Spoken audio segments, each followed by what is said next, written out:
भूतिया हॉस्टल का कमरा नंबर 306 प्रस्तावना। यह कहानी राजस्थान के एक छोटे से शहर के कॉलेज हॉस्टल की है।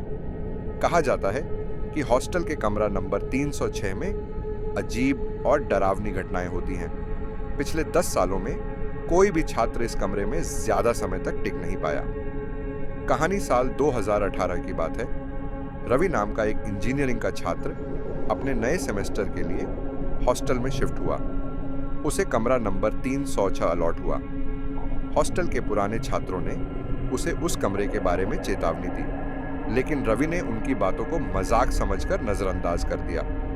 जब रवि ने कमरे में कदम रखा तो उसे एक अजीब सी ठंडक महसूस हुई। कमरे की दीवार पर एक पुरानी तस्वीर लटकी हुई थी। तस्वीर में शायद पुराने समय के हॉस्टल वार्डन थे। तस्वीर के नीचे छोटे अक्षरों में लिखा था, यहां से बचकर जाने वाले कम लोग हैं। रवि ने इसे बस एक अफवाह समझा और ध्यान नहीं दिया।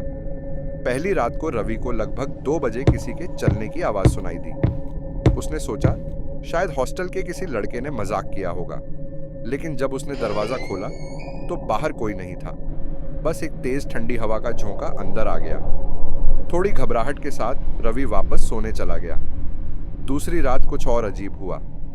रवि ने अपनी मेज पर रखी किताबों को अपने आप गिरते हुए देखा।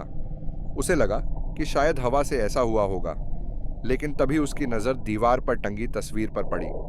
उस तस्वीर का चेहरा धीरे धीरे बदलने लगा। अब उस तस्वीर में एक महिला का चेहरा दिखाई दे रहा था जो रवि को घूर रही थी। यह देखकर रवि का खून जम गया। वह किसी तरह हिम्मत करके सो गया। तीसरी रात रवि ने ठान लिया कि वह उस तस्वीर को दीवार से हटा देगा। जैसे ही उसने तस्वीर को छुआ, तस्वीर से एक तेज चीखने की आवाज आई।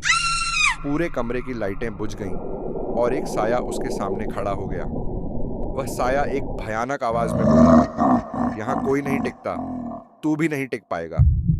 यह सुनते ही रवि डर के मारे चिल्लाया और हॉस्टल से भाग गया। अंतिम जानकारी, आज भी हॉस्टल का कमरा नंबर 306 बंद है। कहा जाता है कि 10 साल पहले वहां के हॉस्टल वार्डन ने आत्महत्या कर ली थी। तभी से उसकी आत्मा उस कमरे में भटक रही है। रवि ने हॉस्टल छोड़ दिया, लेकिन वह उस रात का खौफ कभी नहीं भूल पाया।